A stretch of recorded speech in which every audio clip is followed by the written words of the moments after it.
TAP is rather legendary. TAP stands for the Technological Assistance Program. It started life on May 1st, 1971, when Abbie Hoffman and a phone phreak called Al Bell decided they wanted to have a technical newsletter because there was, well, if you saw the movie The President's Analyst, it turned out that the enemy of the country was TPC. Yes, it turned out that the enemy was the phone company. And they decided that, yes, you know, the Bell system was oppressing people and they were overcharging. And the way that things were going on was that whatever Bell could justify spending in setting up the local phone company and your local phone service, they were required by law, and they made sure those laws got passed, to make back that money plus a rate of return for their shareholders. Well, you know, this was, you know, capitalism at its worst, and time for the Yippies, the Youth International Party, to spearhead a way to break into the phone network and such. And they came up with a disgruntled telephone engineer in godforsaken Massachusetts and the black box. I'm sorry, I'm not wearing my 2600 shirt today. If you look at the 2600 t-shirt with the blue box schematic, up in the corner, it says where it all began. And it's the schematic diagram. Yes, thank you. Would you hold that up, please? Thank you.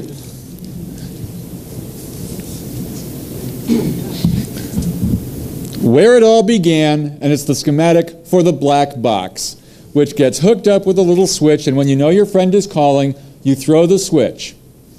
The phone rings, you pick up the phone, you talk to your friend in wherever, and when you hang up, the building equipment wonders why you've let the phone ring for 25 minutes.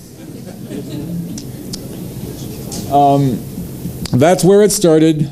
About 3 or 4 issues into YIPL, Y-I-P-L, the Youth International Party Line.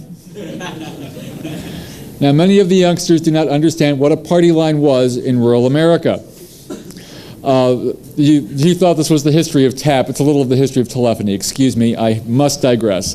Party lines were when one wire was strung out from the central office down the farm road, and every farm along the way would get a drop, and Farmer Brown would get 1 short and 1 long ring, and Farmer Smith would get 2 short and 1 long, etc. The different codes for who the call was for. And these party lines, well, when you heard the ring for your neighbor, you'd kind of pick up and listen in. And so it became a way of the neighborhood finding out what's going on. Well, the Youth International Party Line was a way for the Yippie community and fellow travelers, technologically minded people who may not be that into the revolution but like the technology of it, would share information through the newsletter. About 4 or 5 issues in, Al Bell took a look at his newsletter and said, "What's all this political crap doing in here?" Picked it up, moved out of Yippie headquarters, set up shop on his own, and changed the name to TAP, the Technological American Party. That ran for a couple of issues and then became the Technological Assistance Program. You ever tried to open a bank account with the word party in your name when you're not a bona fide political party? It was a problem. So that's why the change to the Technological Assistance Program. People still called it the Technological American Party for a long time, but that was the official name.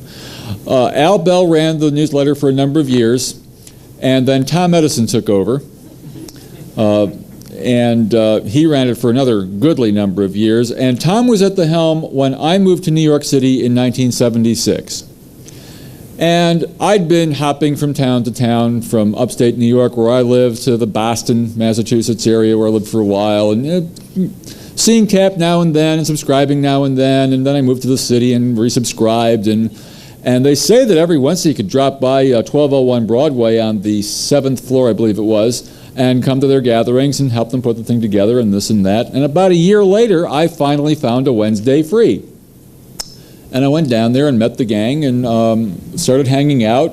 started helping paste the thing up. As you'll recall, the blurb for TAP was, all the news that fits. Well, it's strictly cut and paste in those days. We didn't have desktop publishing. It's what you paste up is what you get. And we'd get these letters, some of them typed. If they weren't typed, okay, maybe we'd go to some trouble and type it if it were really good.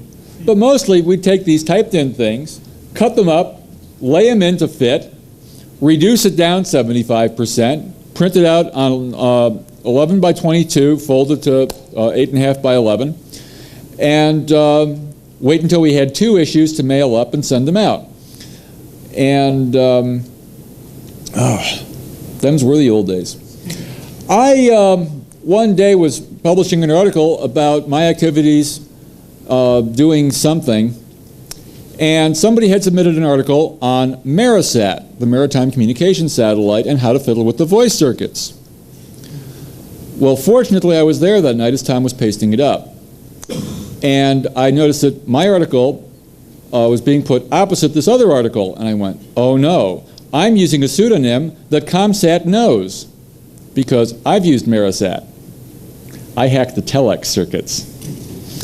And they might think that this was me telling about the Marisat stuff, and I wasn't giving that stuff out, because things that went into TAP tended to go away.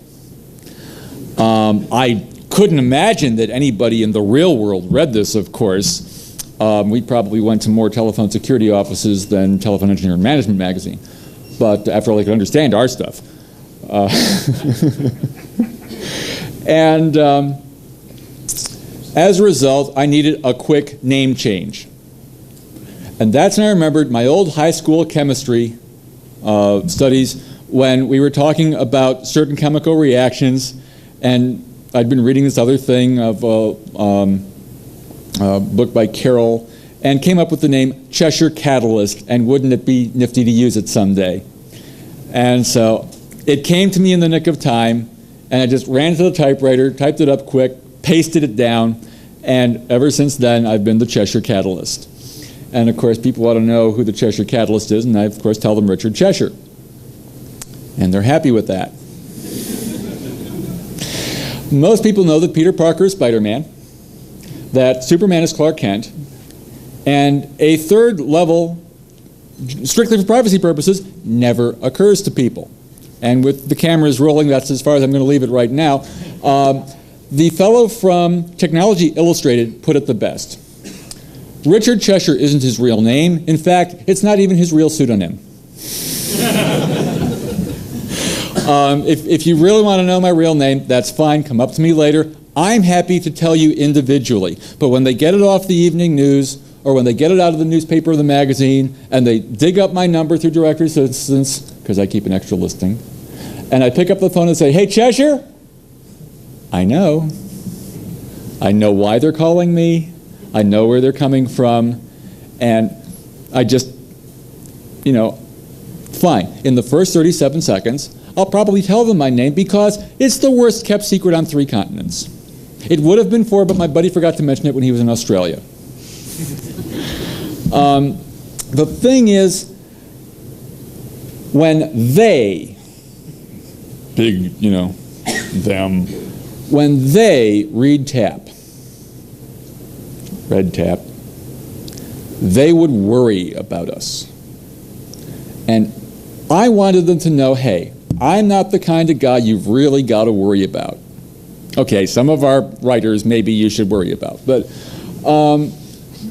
I wanted to keep things as cool and as above board so that when I was followed, when my phone was tapped, things you just assume are going to happen when they file the reports on me, hey, you know, I'm not the guy you want to worry about. And I'll let you know where I'm going and which conferences I'm going to, and, you know, send all your guys after me to check out what I'm doing and this and that and the other thing. But I was more worried about them worrying about me. Because if they don't know what you're doing, then they get scared stuffless and they got to do something about it.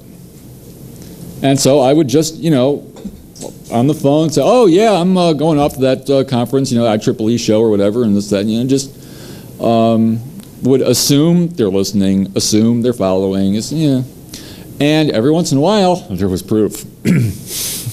There was the Pennsylvania State Police photos that showed up at one Friday night gathering. Finally, rents got too expensive in Manhattan, and we couldn't afford to have a place of an office of our own. And we went to meeting in different restaurants around town. And usually they closed up behind us, too, or reincarnated and became very shishi, and we couldn't afford them anymore and things like that. We had a couple of really good dives that were just loved, but, you know, I don't know, once we got there, what can I say?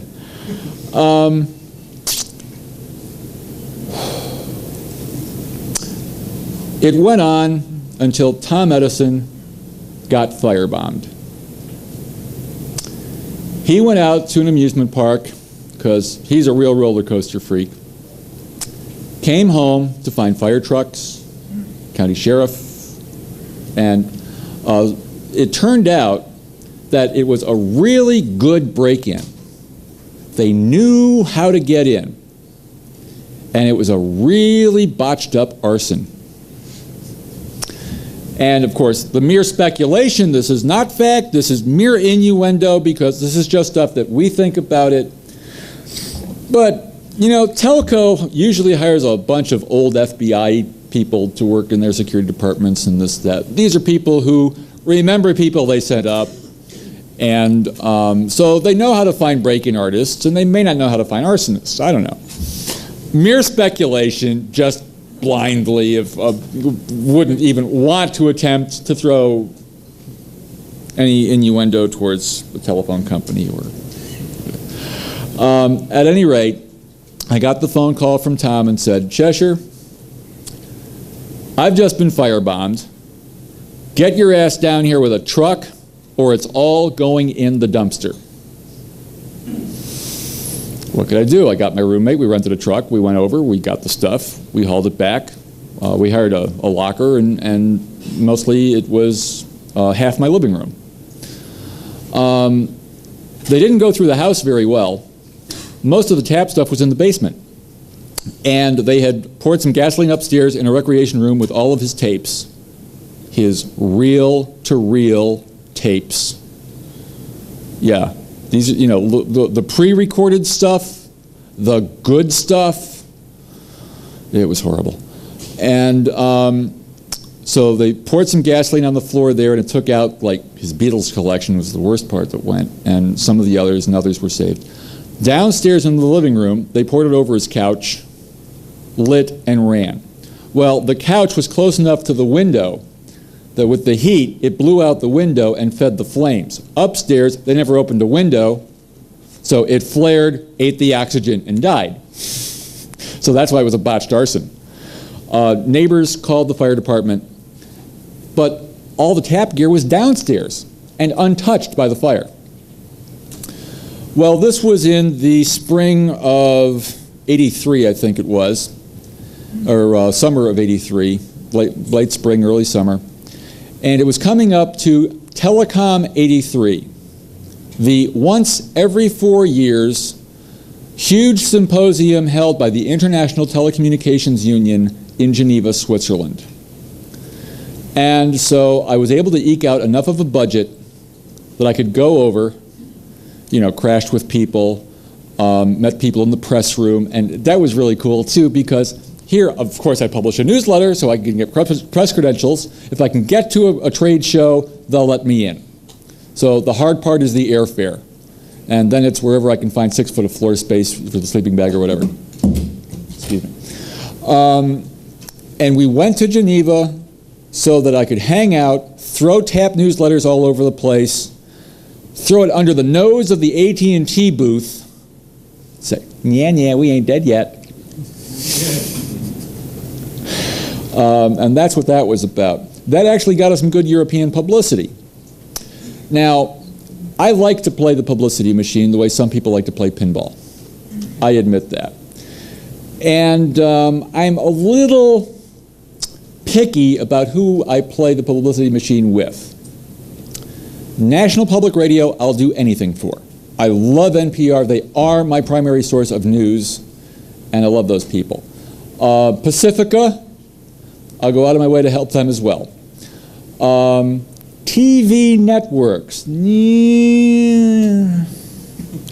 People believe TV much too easily, and not only that, the only guy that tells the public what they're going to see is the video editor back in the shop. Not the guy with the microphone in your face, not the guy with the camera, not the sound man. My trick, my real trick, was coming up with the sound bites. I mean, in this day and age, we know what to call them. I didn't know what I was calling them back then. I was calling them short, pithy phrases, and then finally found the term sound bites. But I'd come up with a sound bite that would grab the editor's attention and say, oh yeah, we got to use that one.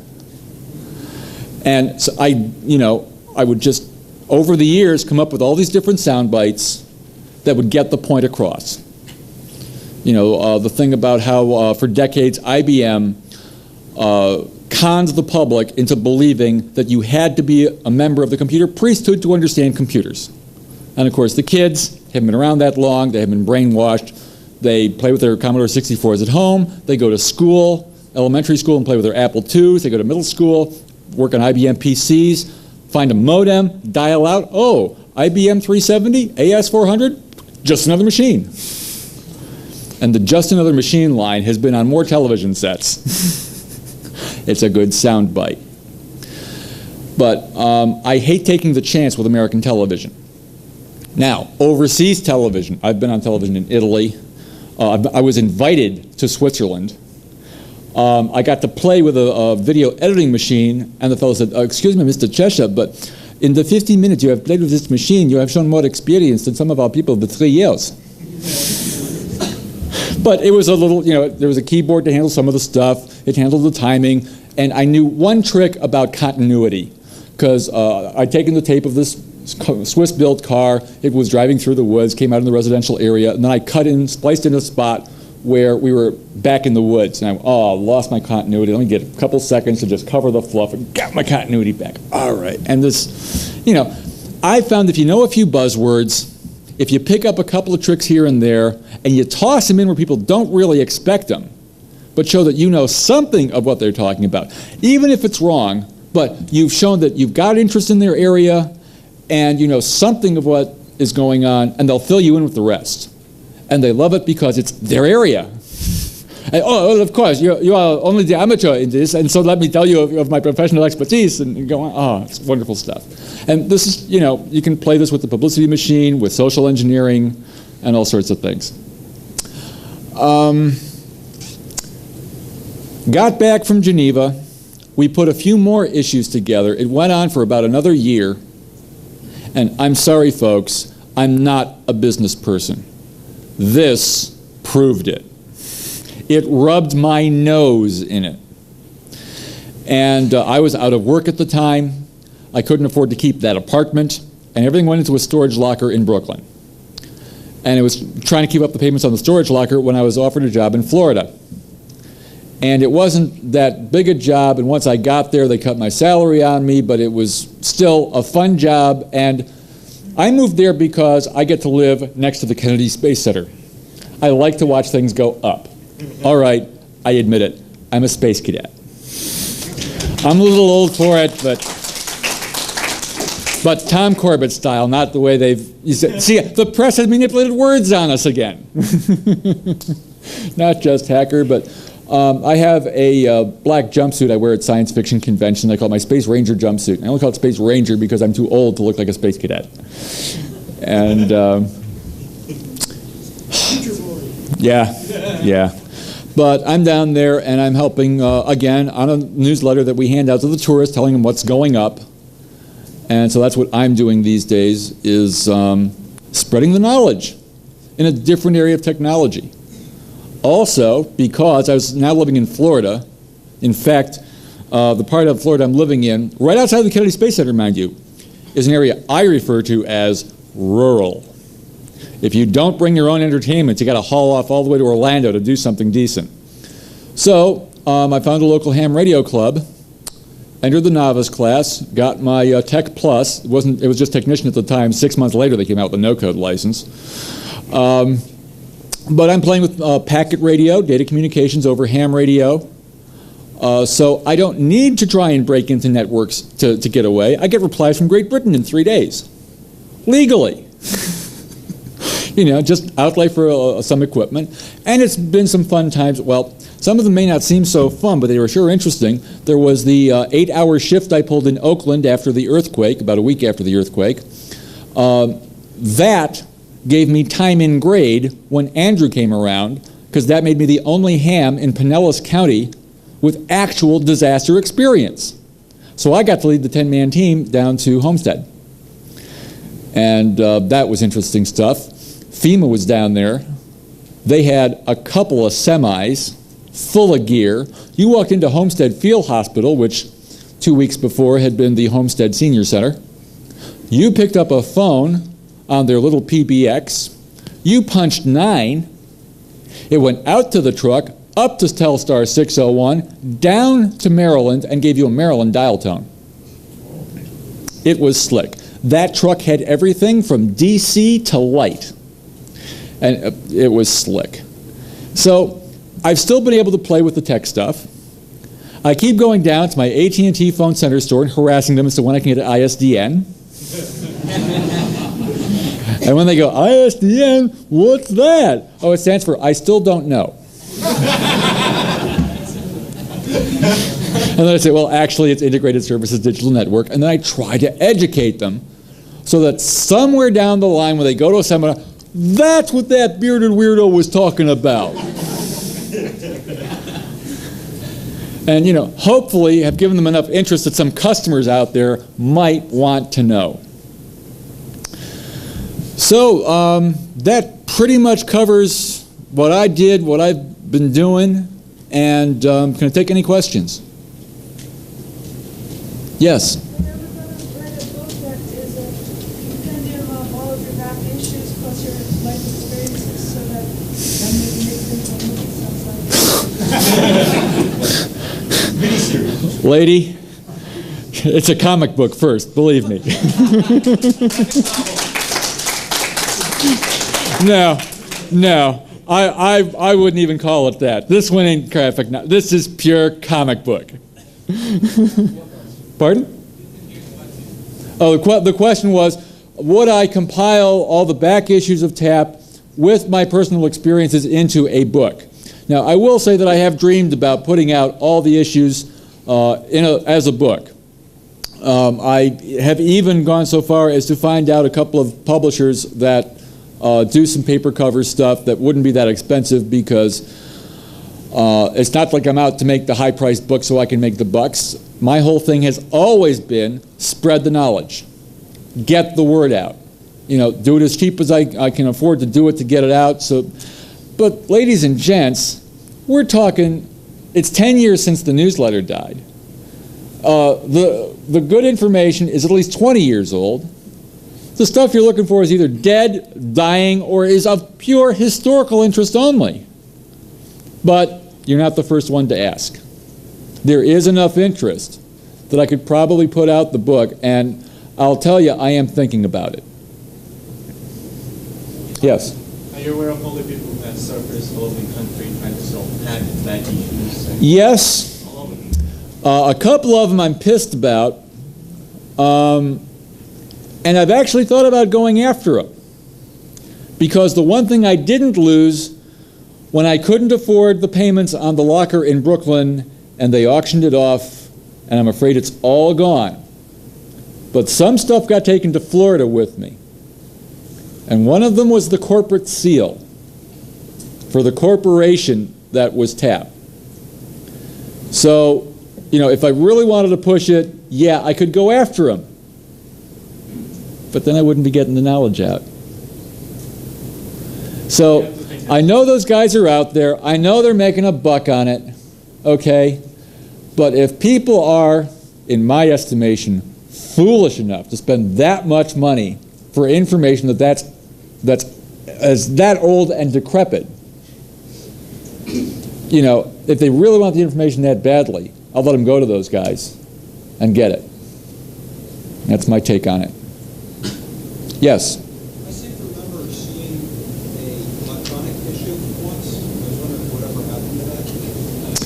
Whatever happened to an electronic issue of TAP online? I mean, I don't know what. I don't know if it was like an issue that was typed out or what. I just seem to remember seeing it. It's an issue that I know nothing about and never came out of the TAP newsletter that died with me. Yes? There was a guy in Kentucky whose name was, who went by the name Predator. He was the assistant on the Blitzkrieg BBS. And he had seemed to indicate a few years ago that he'd been given permission to take over TAP. I believe he was the one who put out. Okay, the gentleman is saying that there was a fellow in Kentucky who thinks that he had permission to put out the TAP newsletter. When a fellow in Kentucky surfaced and wanted to put out the TAP newsletter, I flew up from Florida for a conference. We set a date. The location was the Days Inn on 57th Street. And there's a couple of people that are at this conference that came to that. And they never showed up. Because we were going to discuss it, and they never showed up, and I never heard from them again. Now, I'm given to understand they may have actually put something out. I have never seen it. And so the way I have to put the statement is that is not part of the TAP newsletter that died with me. They may have put out something else that they called TAP. Yeah, excuse me, you were... Yeah, are you aware that there's quite a number of issues stored electronically on the net? Am I aware that there's a number of issues stored electronically on the net? No, I'm not. That wouldn't bother me. And the thing is that what's stored electronically on the net would be mostly ASCII text. Am I correct? Yes. There was so much in the graphics of TAP and in how sloppy and in how amateurish it was that it was one of the things I was proud of for the fact that I would hope that they wouldn't worry about us because we were only these, dumb schmucks putting out this damn newsletter. I really wanted to give them the impression, hey, we're only amateurs out here. We're only taking in the information coming into us. And I'd rather have you following us who are publishing than trying to track back the people who are actually submitting and doing things. So I kept my life really clean about that, I got to tell you, because I assumed they were watching. I had to assume that. There's another... Yes? Well, you know me for some time. Yeah. So I wanted to ask you a question relating to your prior experience and everything.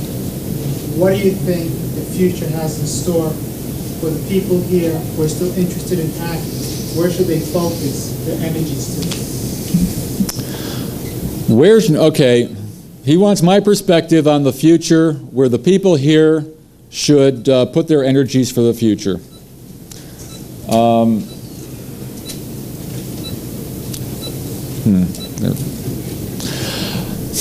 That's a hard one for me to answer. I think there are enough interesting technologies out there that there is no need to hack past the bounds of propriety into cracking. I found an interesting niche in ham radio with the packet radio stuff, so I can transmit data around wirelessly, although, as a friend of mine said once, it's amazing how many cables you need for wireless communications. And but there's always that interest in what's beyond. There's always that thing the young kids have of wanting to be naughty and then wanting to brag about it. I never addressed that with TAP. I just know that it's part of human nature. And all I can say is, be careful. If don't do anything really dangerous, because if you get them to really start worrying about you, they will come down hard. You've got to be careful. In 1980, a friend of mine was hacking the internet. Connected to NIC, Network Information Center, pulled down a net map. Well, let's see, what's the farthest thing on the network I can reach? Oh, way out here in Europe, something called NORSAR. I don't know what that is. Sea Space NORSAR. Welcome to the Norwegian Seismic Array. Okay, well, it's in Norway. It's a Nor Seismic Array. NORSAR. Okay, that makes sense. Fine. Well, now that I'm here, let's directory. Yeah, okay, interesting file names. Really dull looking one. Okay, type file name, blah, blah, blah. Boy, you know, I don't know much about seismic information, but from what little I know, this is seismic information.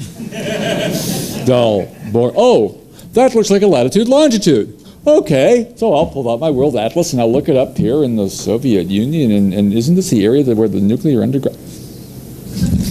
Cheshire! Now, J-Random Hacker was able to pull this stuff up. Is this the game of the DoD playing with the Soviets of letting them know that we know that they know that we know? Is this a game that we should be, you know, involved in? How do you call the CIA and say, excuse me, we think you might have a problem here? We're just J-Random Hackers? We held something called WATS 80, the Washington Area Telecommunications Symposium. And we generated lots of publicity. AP, UPI, releases went out to the Washington Times, TV cameras showed up. A few people in blue coats and ties who quickly lost the ties, you know, which was fine. That's what we wanted. We had a rate structure. Admission $5. $4 with government ID. $3 with government ID you could prove was phony. And we figured nobody'd try that, and they didn't. But we just, funny sign, right? Okay, we're here to have fun and spread the word. And we told this story about NORSAR, and we don't know if anything ever happened from it. But we wanted them to know, listen, we're finding this stuff. We're not unpatriotic, because when the Russians come over Lake Erie, we're the first guys they want to take out. We know how to get through the networks and be the communications underground. We're good at that already. And, you know, we knew the Russians weren't our friends.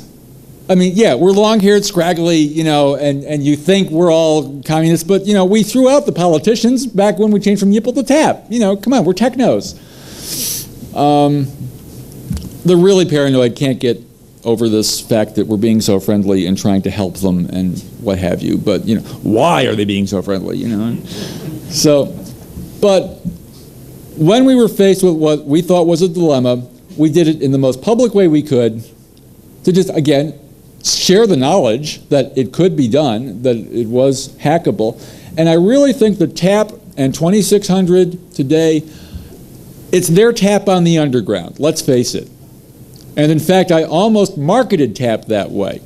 A friend of mine runs a telecommunications magazine and was willing to give me the mailing list of his magazine subscribers to do a mailing. And this was just before TAP died. And I had the letter all done out. I was going to enter it into one of these direct mailing contests. I was so proud of it. And it was, Dear Mr. Mumble, can you afford not to know what the fuck is going on?